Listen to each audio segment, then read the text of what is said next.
Assalamualaikum warahmatullahi wabarakatuh. Halo teman-teman semuanya. Sekarang aku udah sampai di Yogyakarta.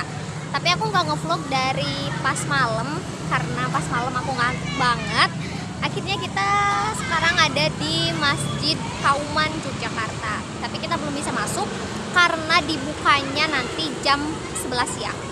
Kita bakalan jalan-jalan dulu ke keraton sana.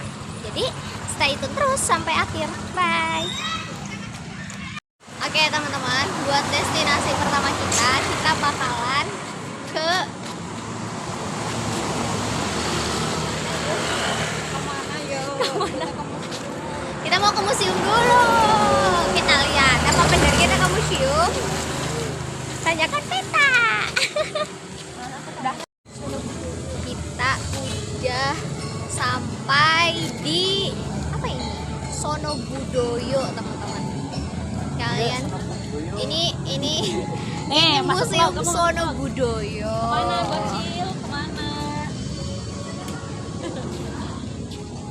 Kan pusing kan kalian ngeliat kamera aku muter-muter.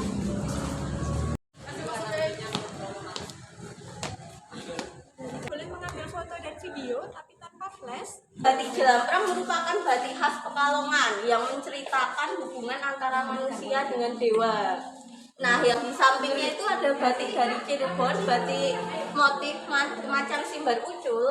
Itu batik yang menceritakan tentang kekuatan wanita pada zaman tersebut yang bisa membantu perekonomian keluarga. Topeng Panji ini biasanya digunakan untuk lakon Panji, untuk penayangan konser, digunakan untuk menyimpan pewangian dan air mawar. Jadi biasanya raja-raja itu setelah makan itu mereka mencipta wangi. Dan ini ada beberapa sumbu-sumbu yang digunakan untuk menyimpan barang-barang penting, barang-barang berharga. Alat-alat peralatan yang digunakan tuh harus Lalu di sini ada yang pasren itu kalau di tradisi Jawa digunakan untuk menghormati Dewi Sri atau Dewi Padi. Jadi saat hari-hari menjelang hari panen itu, ini pasren yang mengisahkan tentang kisah cinta Dewi Sri dengan Raden Sudoro. Lalu di sini ada kendi untuk menyimpan air dan ini ada kendi kecil untuk menyimpan hasil panen seperti padi atau air. Nah, genta ini dulu ditemukan di sekitar Candi Kalasan yang berada di Klaten. Genta ini fungsinya untuk ritual pemanggilan masyarakat agar berkumpul saat ingin mengumumkan sesuatu atau ingin melakukan ibadah gitu. Jadi fungsinya sebenarnya sama seperti lonceng genta ini. Itu caranya gimana? Itu caranya dia dibunyikan. Jadi kalau diangkat itu dia ada lonceng. Oh, ada. Iya. Loncengnya di dalam. Itu. Nah, di sini nampan yang untuk sesajen, untuk beribadah gitu. Zaman dulu. Baki, tampan. Iya, bagi tampan. Emang harus ada khusus yang Betul. kayak gitu. Biasanya kan untuk persembahan dewa-dewa juga kan ya. Kalau sekarang masih digunakan apa itu? Masih digunakan mungkin di sekitar Candi Kalasan itu. Keraton ya mungkin. Iya. Kalau di kepercayaan masyarakat ada 2 lemari kembar. Ini lemarinya untuk menaruh make up dan skincare. Kenapa bahasanya seperti itu Betul. ya? Jadi zaman dulu tuh make up, skincare, perhiasan tuh sudah ditaruh di tempat khusus seperti ini. Dan lemarinya tuh pasti sepasang. Ini umum untuk semua Biasanya rakyat dengan status sosial yang Tinggi, kasta yang tinggi. Iya. Karena kan ukirannya ini juga ukiran. Bukan untuk rakyat biasa ya. Mungkin rakyat biasa pakai apa nih kita nanti kanyut kunam gitulah. Oh, iya, punya iya. barang-barang berharga mungkin kanyut kunam disakuan kan ini Iya, namanya. biasanya cuma di tali-tali. Ini tali-tali. Kalau orang-orang yang statusnya ini udah Bangsawan Sudah kayak gini. menyimpan sendiri. Dan di sini ada seni kayu kriya. Ini sebenarnya nampan untuk membawa teh, membawa gelas. Cuman karena keindahan keestetikanya digunakan untuk hiasan dinding. Oh ya Allah, Masya Allah. Iya, estetik. kurang kan Sekali. gaduh ya Bagus sekali. namanya. Pakan kera putih. Lalu di sini ada Rama, titisannya Dewa Wisnu dan Lesmana yang sebelah sana adiknya Rama. Sistem pemerintahan itu Sultan Yogyakarta itu sebagai gubernurnya. Nah, Pakualaman itu sebagai wakil gubernurnya. Nah, ini sayapnya ada 8, jumlahnya itu menunjukkan lambang untuk Kesultanannya Yogyakarta yang ke-8. Jadi emang tiap sultan itu mereka ada tambahan kondimennya lagi. Nanti Tapi kalau ada bentuknya yang sama, ke-9, bentuknya sama. yang ke-9 mungkin itu jadi ditambah lagi gitu. Iya, nanti ikut 9 sayapnya di sini. Baik. Di sini ada jejak manusia purba yang ditemukan di daerah Sangiran dan Trina. Mereka lebih kecil. Karena dipercaya manusia purba zaman dulu itu volume otaknya juga lebih kecil.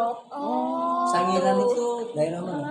Sangiran itu di Jawa Timur, itu juga ada museumnya Sangiran yang menyimpan banyak situs manusia purba karena emang paling banyak tuh ditemukan di daerah. Mengiringi juga biar bisa lihat semuanya. Nah, peti kubur batu ini dulu ditemukan di daerah Gunung Kidul di Yogyakarta.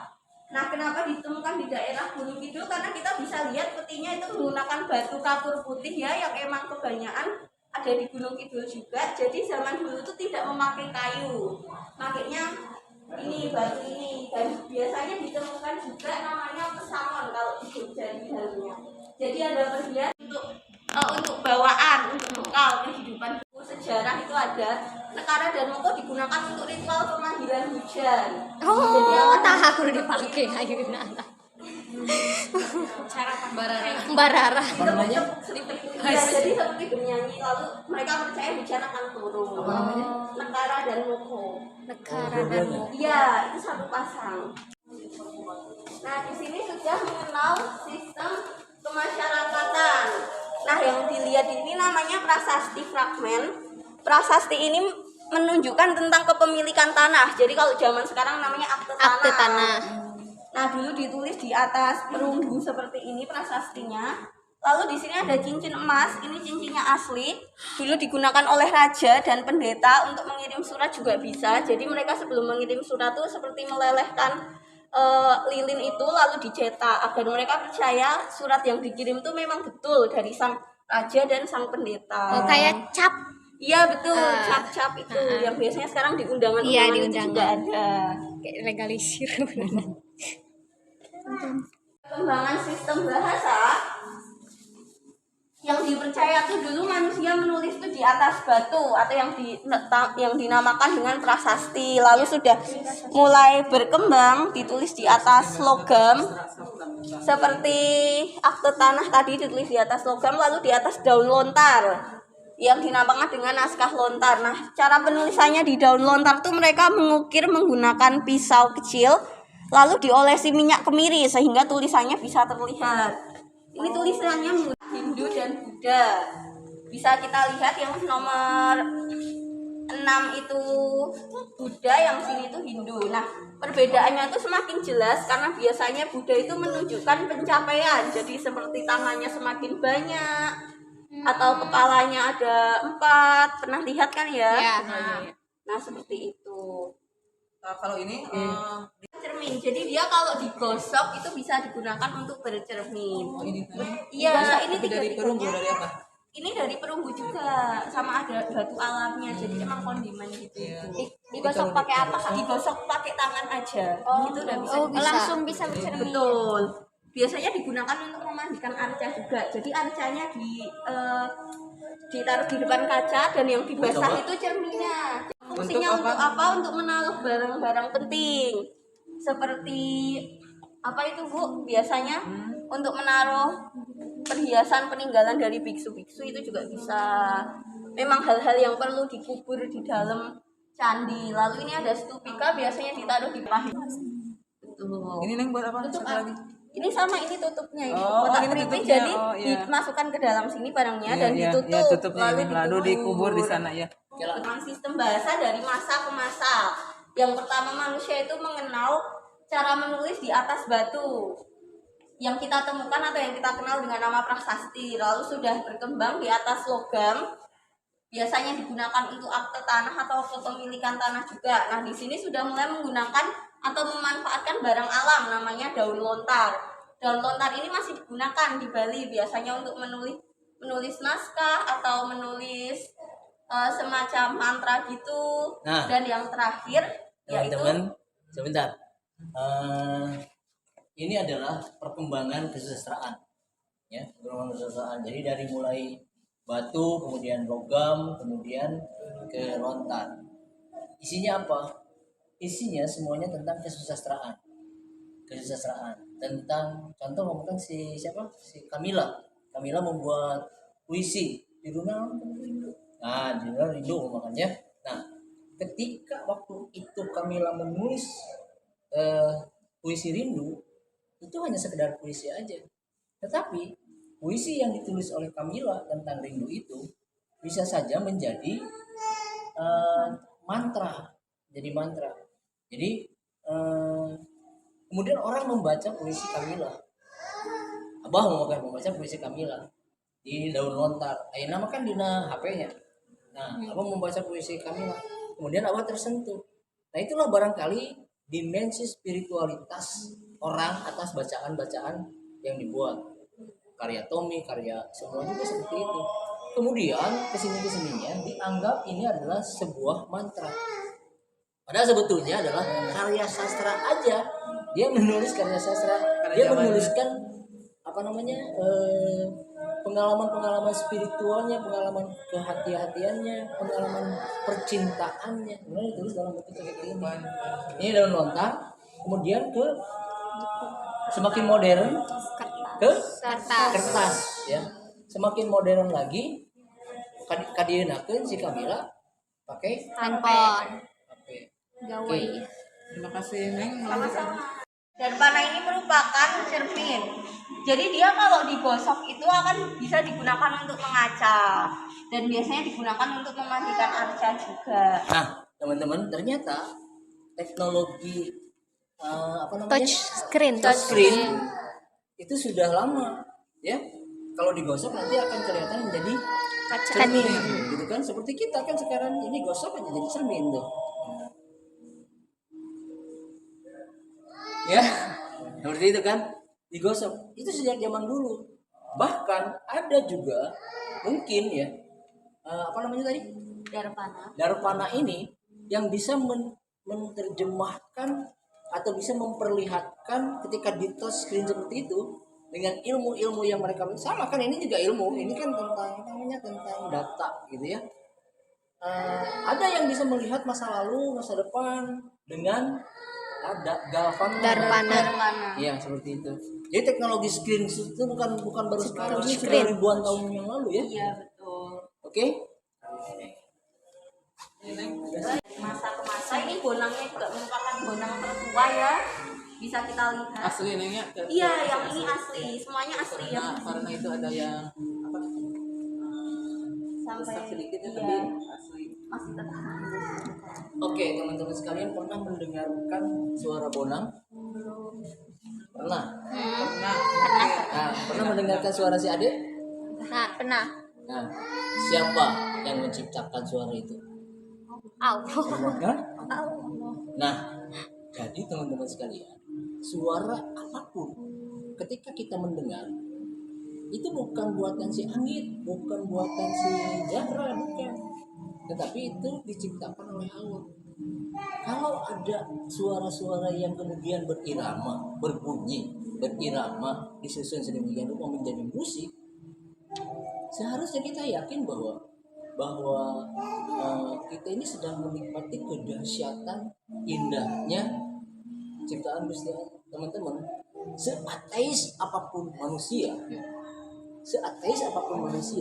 ketika dia mendengarkan bunyi-bunyian Chopin umpamakan dengan pianonya atau Beethoven dengan pianonya, dia akan bertanya semaksimal mungkin, ini sumbernya dari mana?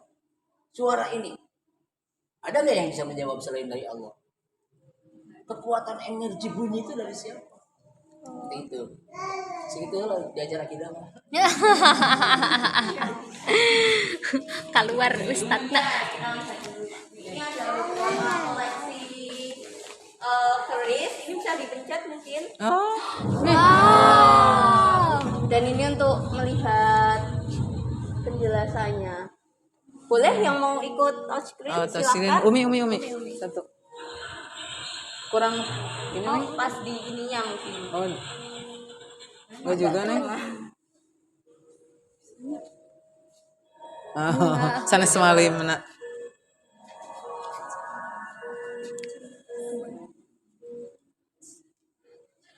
Sana semalim nak. Aliman. Pencari greget ya. Greget ini. Sok teh ku teteh deui teh. Oh, sudah.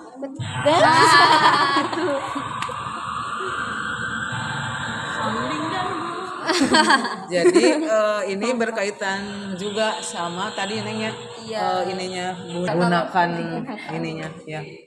Jadi Umi berhasil tadi? Tidak berhasil. Tuh sama harus di apa?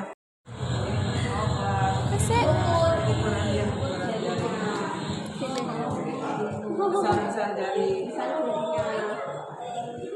Ih, nahan teh wuru. Oh, atau kudu aya jeda heula nya atau ulah bareng?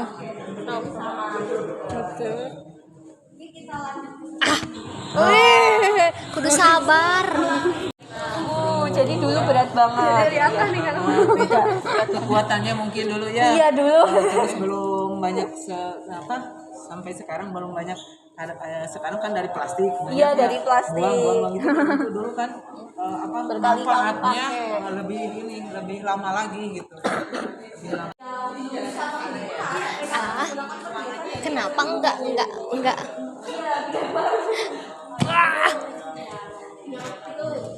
Ente urung nggak?